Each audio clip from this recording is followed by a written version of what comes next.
Bismillahirrahmanirrahim. Assalamualaikum warahmatullahi wabarakatuh. Sebelum dimulai, alangkah baiknya kita perkenalan terlebih dahulu. Perkenalkan, nama saya Hedi Firman Wahyu Hidayat. Saya dari kelas TI 2A3.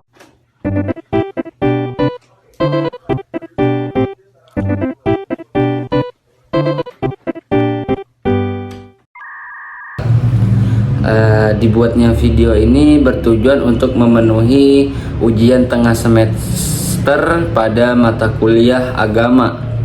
Nah, jadi pada video kali ini saya akan menjelaskan tentang akhlak terhadap ilmu dan ulama. Oke, langsung saja. Mungkin Anda berpikir, apa sih pengertian dari adab itu? Oke. Di sini di dalam kamus Al-Munijid dan Al-Kautsar, adab itu dikaitkan dengan akhlak yang memiliki arti budi pekerti. Contohnya seperti kita tingkah laku kita sesuai dengan nilai-nilai agama Islam atau tidak, atau tabiat kita terhadap seseorang. Nah, jadi menurut kamus Al-Munijid ini adab itu tingkah laku.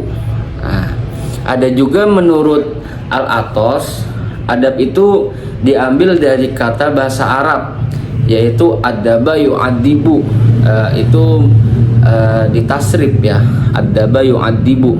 Nah, lalu diterjemahkan oleh Al-Athos yaitu sebagai mendidik atau pendidikan, begitu. Oke, lanjut. Kalau ilmu, nah mungkin dari kalian semua berpikir, apa sih ilmu itu? Kenapa kita harus mempunyai ilmu? Nah, oke. Nah, jadi arti dari ilmu itu yaitu berasal dari bahasa Arab juga, yang mana yaitu alama. Nah, arti dari kata ini yaitu pengetahuan. Nah, dan juga pengetahuan ini diambil kalau dari dalam bahasa Indonesia itu sering disamakan oleh sains yang berasal dari bahasa Inggris, yang artinya itu juga sama, pengetahuan, begitu. Lanjut, kalau menurut Syekhul Islam Ibnu Taimiyah, cara menuntut ilmu yang sempurna itu kita difokuskan untuk menerima ilmu yang diwarisi dari Nabi Muhammad Shallallahu Alaihi Wasallam, yang mana kita agar menguasai tujuan-tujuan Nabi, terus perintahnya serta larangan-larangannya. Ya, seperti kita mengetahui kita mempunyai ilmu mana yang baik, mana yang benar, itu juga termasuk ilmu, begitu. Lanjut, apa sih akhlak itu? Nah, akhlak itu berasal dari bahasa Arab, yang mana itu bentuk jamak dari khuluq.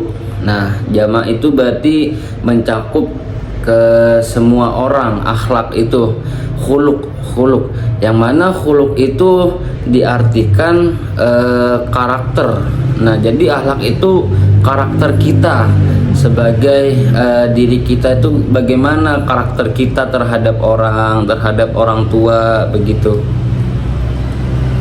Nah, selanjutnya tujuan adab dan ilmu.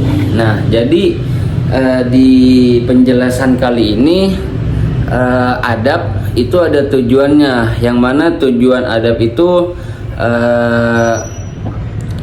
kita harus menjadi manusia yang beradab dan adil. Nah, yang mana adab itu merupakan norma yang mempunyai banyak fungsi, termasuk membuat manusia yang dapat bertanggung jawab atas kewajibannya. Contoh, kita mempunyai tanggung jawab, kita menjadi ketua kelas misalnya. Nah, kita itu harus bertanggung jawab pada pada kewajiban kita, karena kita sebagai ketua kelas. Nah, selanjutnya tujuan ilmu. Tujuan ilmu itu adalah untuk meningkatkan kualitas hidup dan perekonomian atau memberikan pemahaman kepada pencari ilmu. Nah, jadi apabila kita mempunyai ilmu, kita jangan sungkan-sungkan untuk menyebar ilmu kita, begitu. Karena di dalam Islam menuntut ilmu adalah kewajiban bagi umat Islam seluruhnya, begitu. Nah, sedangkan akhlak itu membentuk manusia yang memiliki sifat-sifat terpuji yang mencerminkan sifat-sifat Allah, yang mana kita itu harus berakhlak baik. Semisal kita harus sopan santun kepada orang tua, tidak boleh mengejek-ngejek teman, sesama teman, begitu, agar kita mendapatkan ridho Allah dan rahmatnya dan surganya Allah Subhanahu wa ta'ala.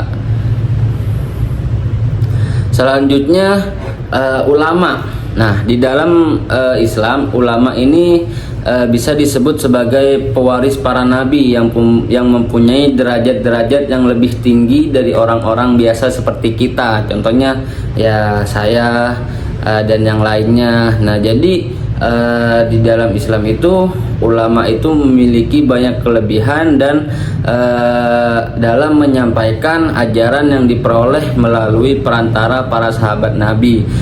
Biasanya juga yang disebut ulama itu kebanyakan keturunan